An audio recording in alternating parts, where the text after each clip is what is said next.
Hello friends, இங்கே பார்த்தீங்களா?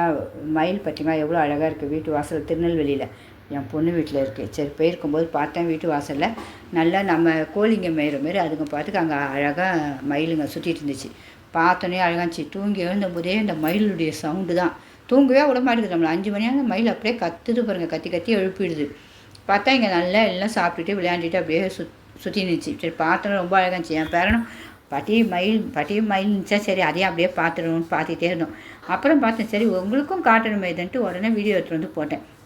பாருங்கள் எவ்வளோ அழகாக இருக்குது பாருங்கள். வீட்டு வாசலில் எழுந்து காலையில் பார்க்கும்போதே மயில், நம்ம காக்காலாம் பார்க்குற மாதிரி அவங்க மயில். அப்போ அது எவ்வளோ அழகு பாருங்கள், எவ்வளோ இயற்கையாக இருக்குது. நம்மளுடைய தேசிய பறவை வேறு. அதை பார்த்தோன்னே உடனே வீடியோ எடுத்து சரி உங்களுக்கும் போட்டுறான். நீங்கள் எத்தனை பேர் இப்படி மயில் வீட்டு வாசலில் பார்த்துருக்கீங்கன்னு சொல்லுங்கள். பார்த்துருந்தீங்கன்னா கமெண்ட் பண்ணுங்கள் கண்டிப்பாக. ஏன்னா எனக்கு பார்த்தோன்னே அவ்வளோ ஒரு சந்தோஷங்க, தாங்க முடியாத சந்தோஷமாக இருந்துச்சு அந்த இடத்துல. காலைல ரொம்ப நேரம் அப்படியே மயிலையே ரசிச்சுட்டே இருந்துட்டேன் கொஞ்சம் நேரம். அப்புறம் பார்த்தா பெரிய மயிலுங்களும் ஃபுல்லாக மாடியிலையும் சைடு பக்கத்து வீட்டு மாடி இவங்க வீட்டு மாடியெல்லாம் சுத்தமாக சாப்பாடெல்லாம் போடுறாங்க. அரிசி கோதுமை தான், கோதுமை எதுனாலும் சும்மா அப்படியே வச்சா அது பாட்டு கிணத்துல வந்து 10-11 மணிக்கெலாம் வந்து நிறைய சாப்பிடுதுங்க. சாப்பிட்டு போச்சுங்க.